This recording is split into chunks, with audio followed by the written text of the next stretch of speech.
I think, unfortunately, the politics that are very popular are considered radical in this country, but radical also has another meaning. It means getting to the root of the problem. Martin Luther King, the Black Power movement, the Black Panthers, they were surveilled for even any hint of thinking about any kind of anti-capitalist thought. This is a function of a democracy that has really gotten in the hands and become controlled by two capitalist parties. So what do we do with that? Wisconsin is an important swing state again this election year. The Republican National Convention will be held there in Milwaukee, and both parties are vying to claim the attention of Wisconsin's voters in the general election this fall. That all leads us to today's guest, who recently relocated to the state. The award-winning journalist, author, and attorney Malaika Jabali is the former senior news and politics editor at Essence magazine. Her work has led her to dig into the data, where she's found out that Wisconsin is one of the most racially unequal states in the country. Housing costs are up, wages are not. It has the highest Black male incarceration rate, according to the Sentencing Project. And, perhaps unsurprisingly, Wisconsin has seen a record drop in Black voter turnout. From one of this country's most progressive places to one with historic rates of inequality and police violence, Wisconsin has clearly taken a turn. Is any party or politician running today offering a fix? What or who might? And in particular, what might help Black Midwesterners, like those in Milwaukee, who Donald Trump wants and Joe Biden needs? Malaika Jabali's written for Teen Vogue, The Guardian, and others. Her first book, It's Not You, It's Capitalism: Why It's Time to Break Up and How to Move On, is out this year. She is hard at work on a new book specifically about Black Midwesterners, which all makes me super happy to welcome Malaika Jabali to Laura Flanders and Friends. Glad to have you here. Thank you, Laura. It's really great to be here. I usually start these programs by asking my guests, sort of to settle me as much as anyone, what's uppermost in their mind, top of their hearts, who are you thinking about as we start to talk? I'm thinking about Black Midwesterners, particularly Black Milwaukeeans being here. I see the kind of economic devastation that has hit the state, that has hit the city in particularly, very viscerally. I see it when I just immediately walk outside of my door. I've not seen the kind of abandonment of a city, of a Black community, anywhere else in the country, and the data backs that up. Right now, Milwaukee has one of the worst jobless rates for Black men in the country. It has a lower median income rate, or the lowest median income rate for the 50 top metropolitan cities or metropolitan areas in the country. You wrote a piece about economic anxiety, particularly Black economic anxiety and voting patterns in Milwaukee back, 6-7 years ago. What was it that drew you to that place then, and what keeps you there? For one, it was looking at the low voter turnout from 2012 to 2016. So it started with the data. I wanted to figure out what was going on behind the numbers. I felt that there was a very extensive narrative that I think we're still hearing now. It's almost a cottage industry of trying to figure out what happened with the white working class, what happened where you had voters who were switching from Obama to Trump. Why have so many white working class people over the last few decades gone to the Republican Party? When I think at the other side of that is that you have a lot of Black non-voters. A lot of Black people are saying, we don't have any options really between the Republican and Democratic Party, or those are our only two viable options. But the voting for Donald Trump for many Black people is not an option. So they tend to stay home. So it was me trying to understand what was going on behind the numbers that most journalists, I barely saw any journalism about it. This was back in 2017. So all the moratoria on what was going on with the election was missing a very crucial story. The short film you made back in 2020 called Left Out talks to Black Milwaukeeans about the history of their state and where their city has come today. Here's a clip. So the Midwest and the way the Midwest is looked at from the broader communities, from the East Coast, from the West Coast, is that people who live in the Midwest are basically corn farmers.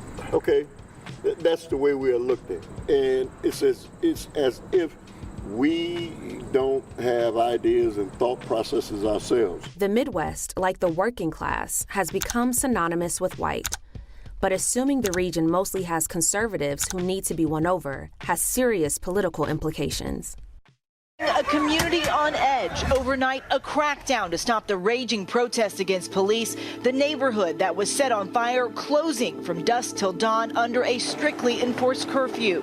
This will happen because they're not helping the black community. Like, you know, the rich people, they got all this money. And this entire community has sat back and witnessed how Milwaukee, Wisconsin has become the worst place to live for African Americans in the entire country. Now, this is the warning cry. Where do we go from here? Where do we go as a community from here? Do we continue with the inequities, the injustice, the unemployment, the undereducation that creates these byproducts that we see this evening? Do we continue that? Why didn't you vote in 2016? Because the candidates that were running, they weren't in tune with the poor people, the people in the poorer communities, and they weren't too much of paying attention to the problems that we were having or how the laws were affecting us. What were some of the issues that you're saying poor people in Milwaukee were dealing with? Cost of living first, it actually went up. The wages, the working wages here, the pay is nothing, and the cost of living is going up. So I mean, like, we should have an increase in pay. It seems to me that we have been greeting every election with what happened to the white working class going back decades now. Has anything changed? Is anything changing? I have seen, I think especially this election, because they know the Democratic Party is almost hemorrhaging voters. If you look at some recent data last year, this is the least support and the least faith that Black people have had in the Democratic Party than it's been recorded. The analysis tends to look at what are some of the more symbolic gestures that we can reward Black people with. We've got a Black vice president, we've got Black people in the cabinet, we've got Black people in this administration. But when you talk to people on the ground, a lot of that excitement and that allure really dulled after Barack Obama. So people aren't just looking for firsts anymore. They're looking for substantive policy. When you talk about the gestural versus the substantive or the systemic, what do you mean? I think there's rhetoric, and I think there's also symbolic gestures of appointments and getting a few Black faces in high places. So when it comes to symbolic gestures, for instance, Hillary Clinton was known for saying that she carried hot sauce in her bag. And that actually insulted Black voters. Maybe she did not mean it that way, but a lot of Black voters took it that way. And so you've got this kind of appeal, this racial appeal on one hand, these cultural appeals, but then a lack of not only substantive policy, but a lack of substantive engagement with the community. So Bernie Sanders actually won Wisconsin. Hillary Clinton ended up losing in the primary. Bernie Sanders got most of his Black support. So he didn't get a whole lot throughout the country, but his highest Black support at 31% was in the state of Wisconsin. So how do you think Donald Trump is doing on this front? He's heading off to Milwaukee. He's been sort of trying to bond with African Americans weirdly through fighting the carceral state, casting himself as some big victim of the criminal justice system. How do you think that appeal is going down? I don't believe that he's going to win Black people in Wisconsin. I do think that there is room for maybe a larger number than expected to shift to him. But when you look at Black people as a whole, they're not en masse switching to the Republican Party. I mean, even if you look at 2020, and he had plenty of cases against him and all kinds of criminality, and the way that he's even using that framing to try and appeal to Black people is just wildly racist. But he was facing that problem in 2020. And it's not like he won a large number of Black people. In fact, the voter turnout that year, even though 2016 was a historic Black decline in Black voter turnout, 2020 was even lower. So it's not like he's, winning over these people who would otherwise not be involved in the two-party system. The Democrats would say, well, but look at what we've done. We've seen the IRA, the Inflation Reduction Act. We've seen the American Recovery Plan. We've seen a lot of money go into infrastructure and social supports. Is it visible in a place like Milwaukee? Is it making a dent? Is it appreciated? For the average person, I don't think they are aware of some of those policies. And I think some of the key issues that are affecting Black people. When you look at unemployment, when you look at housing costs and affordability, it's not going to hit that yet. I think, as we know, infrastructure developments take a long time. So I don't think people are seeing that on the ground. But so much of this is because of really generations of abandonment. And so the work that he might have been doing in the last 3 years, I don't think is enough to quell the disillusionment that people have been having with the party really since the 1970s and 80s. So that brings us to the sort of big systemic question that you answer or pose perhaps in your last book about breaking up with capitalism. I mean, maybe the problem is bigger than any individual candidate or party. I think it is bigger than both parties.